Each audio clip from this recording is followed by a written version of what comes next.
Kasus pelanggaran hak asasi manusia. Jenis-jenis pelanggaran hak asasi manusia.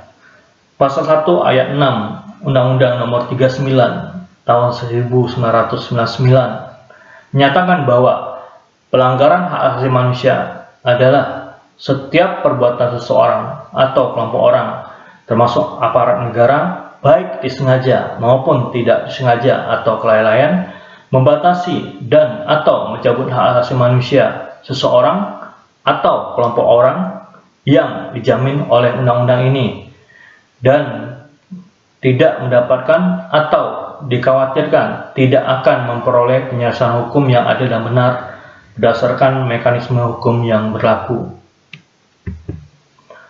Pelanggaran hak asasi manusia berat menurut Undang-Undang Nomor 26 Tahun 2000 tentang Pengadilan HAM. Yang pertama adalah kejahatan genosida. Setiap perbuatan yang dilakukan dengan maksud untuk menghancurkan atau memusnahkan seluruh atau sebagian kelompok bangsa, ras, kelompok etnis, kelompok agama dengan cara membunuh anggota kelompok, mengakibatkan penderitaan fisik dan mental yang berat terhadap anggota-anggota kelompok, menciptakan kondisi kehidupan kelompok yang akan mengakibatkan kemusnahan secara fisik, baik seluruh ataupun sebagiannya, memaksakan tindakan-tindakan yang bertujuan mencegah kelahiran di dalam kelompok, atau memindahkan secara paksa anak-anak dari kelompok tertentu ke kelompok lain. Yang kedua adalah kejahatan terhadap kemanusiaan.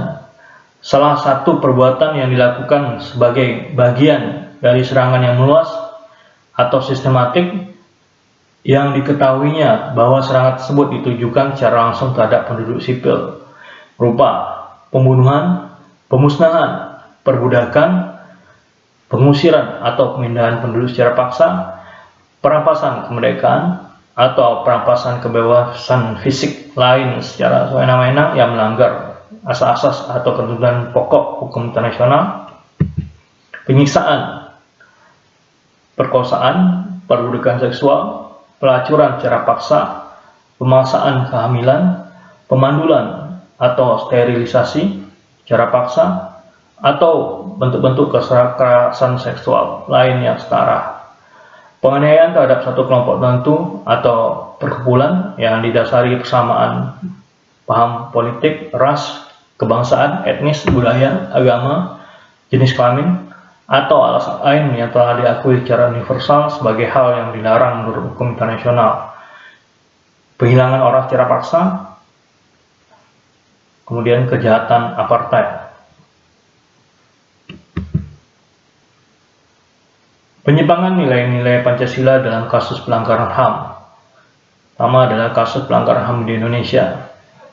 Peristiwa-peristiwa yang dikategorikan sebagai pelanggaran hak asasi manusia di Indonesia diantaranya pembunuhan massal terhadap 40.000 orang rakyat Sulawesi Selatan oleh tentara Belanda yang dipimpin oleh Kapten Westerling, pemusnahan 431 penduduk Rawagede oleh tentara Belanda, kerusuhan Tanjung Priok tanggal 12 September 1984, peristiwa Telaga Sari tanggal 7 Februari 1989, penembakan mahasiswa Universitas Trisakti tanggal 12 Mei 1998, tragedi Semanggi 1 dan tragedi Semanggi 2, berbagai macam bentuk kerusuhan atau konflik antar suku, yang antara konflik Poso, tragedi Masuci, dan sebagainya. Kasus pelanggaran HAM internasional. Kasus pelanggaran HAM internasional dibedakan menjadi 4 kategori. Ada kejahatan genosida, di antara tragedi My Lai, kemudian tragedi Sabra dan Shatila. Kemudian ada kejahatan melawan kemanusiaan. Kejahatan kemanusiaan dapat berbentuk pembunuhan, pemusnahan, penyiksaan, perbudakan, pengusiran, perampasan kemerdekaan. Contohnya kasus kejahatan melawan kemanusiaan yang pernah terjadi di dunia, diantaranya pembunuhan rakyat Uganda dan pembunuhan rakyat Kamboja.